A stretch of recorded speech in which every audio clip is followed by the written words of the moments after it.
Good morning, DLI teachers. Your accounts in SchoolCity are just slightly different from your colleagues' accounts.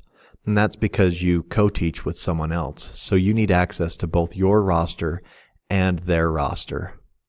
And so the way that you do that in SchoolCity is you tie your two accounts together. So when you log in, you just select the other teacher if you need to. So you'll notice up here at the top, it'll say Select Teacher, and it'll have your name and your co-teacher's name. Now, to switch over, it's pretty simple. Just click on the name up there and select the other from the drop-down.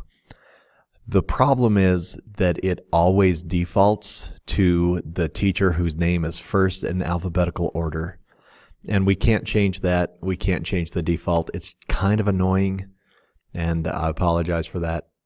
But as long as you're aware of it, it should be fine.